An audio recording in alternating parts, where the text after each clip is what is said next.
Direction générale de la communication de l'Église méthodiste unie Côte d'Ivoire. Campagne de sensibilisation contre la Covid-19. Église méthodiste unie Côte d'Ivoire. Peuple de Dieu, population vivant en Côte d'Ivoire. Que tu crois, que tu doutes, la Covid tue. Respectons les mesures barrières, car nos vies en dépendent. Stop, Covid-19. Ils sont désormais des pasteurs proposants au sein de l'Église méthodiste unie Côte d'Ivoire. Ces 10 étudiants pasteurs de la 12e promotion des pasteurs formés à l'Institut supérieur de théologie d'Abadjan-Doumé. Après leur diplomation, le samedi 10 juillet, ils ont été célébrés le mercredi 14 juillet 2021 lors de la conférence extraordinaire au temple, le jubilé de Cocody. Ils ont reçu chacun des mains du bishop Benjamin Boni, la praxis pastorale, une délégation pastorale et le col pastoral. Cet acte les propulse au rang de pasteurs proposants. Le très révérend pasteur Isaac Bodje, secrétaire de la conférence de l'Église méthodiste unie Côte d'Ivoire, apporte des précisions sur ce statut de pasteur proposant. Quand tu sors de l'école, tu n'es pas encore pasteur. Tu as 2 ans de proposannat, c'est-à-dire de stage que tu dois faire. Si ce stage est validé, alors on a la filiation. Après la filiation, on passe à la consécration pastorale. Là, tu deviens pasteur plein. Ils vont être aussi affectés. À partir de septembre, ils vont regagner leur poste d'affectation et commencer à travailler. Sans cette délégation, ils ne peuvent pas administrer les SNCF. Le bishop Benjamin Boni, président de la conférence annuelle de l'Église méthodiste unie Côte d'Ivoire, a au cours de la cérémonie prodigué de sages conseils aux pasteurs proposants, non sans les exhorter à l'amour du travail et au respect des règles de bonne conduite. Votre travail, votre comportement et tous les aspects de votre vie en tant que chrétien intéresseront l'Église et détermineront votre acceptation définitive comme pasteur. Soyez humble, soumis, désintéressé, sage. Ne négligez pas votre propre formation spirituelle. Priez à tout moment que le Seigneur donc vous soutienne et vous garde.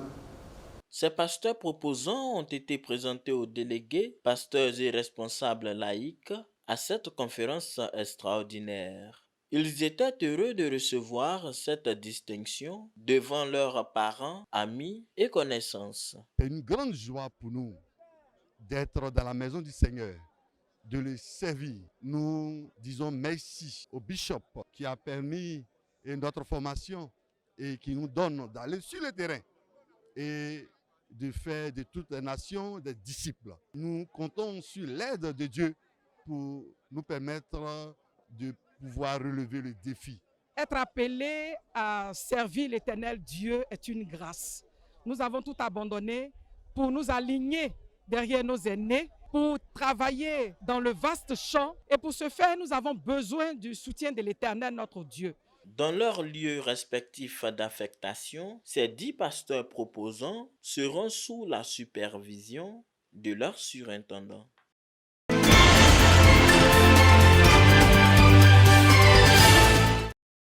Au cours de la plénière de la conférence annuelle extraordinaire de l'Église méthodiste unie Côte d'Ivoire, qui s'est tenue le 14 juillet 2021, plusieurs sujets ont été abordés. Les affectations des pasteurs et les nominations des surintendants ont été actées. Cette rencontre qui a réuni délégués, pasteurs et responsables laïcs de l'Église méthodiste unie Côte d'Ivoire a été l'occasion d'évoquer la question de l'extension de la radio méthodiste, la Voix de l'Espérance, antenne d'Abengourou, une antenne qui a commencé à émettre, permettant ainsi de couvrir l'ensemble du territoire national. La directrice de la radio, la Voix de l'Espérance, Lydie Akwa, exprime sa joie et revient sur les défis à relever. Une radio confessionnelle est aussi et surtout un média d'évangélisation. Il faut pouvoir nous adapter à la zone dans laquelle nous nous implantons. Donc c'est une station qui va émettre en duplex avec Abidjan. C'est un vrai challenge pour nous de pouvoir transmettre toutes les informations concernant la conférence au peuple d'Abengourou et de Bongouanou, mais aussi prendre ces peuples-là en compte. L'hôpital méthodiste de Dabou était également au menu des échanges de cette conférence annuelle extraordinaire. Le directeur de l'hôpital méthodiste de Dabou, Dr Daniel Aoui, fait le point de l'évolution de cet hôpital et évoque les perspectives. L'hôpital méthodiste de Dabou, qui était jusque-là au niveau 1 de la pyramide sanitaire, a été promu au niveau 3. Le niveau 3, ça veut dire que nous sommes pratiquement au même niveau que les CHU, les instituts. L'État reconnaît en cela les efforts de l'Église en matière de santé en Côte d'Ivoire, mais c'est aussi un appel pressant pour cet hôpital qui était hier un fleuron de la santé en Côte d'Ivoire et qui est sous le coup de l'âge avec la vétusté de beaucoup d'infrastructures. C'est un défi pour nous. On attend que la communauté méthodiste vraiment se mobilise, comme elle s'était mobilisée pour bâtir cet hôpital, qu'elle se mobilise pour venir aider l'hôpital. Cette conférence annuelle extraordinaire s'est achevée avec la cérémonie de délégation pastorale des étudiants pasteurs de la 12e promotion de l'Institut de théologie d'Abadjan-Doumé, ISTA.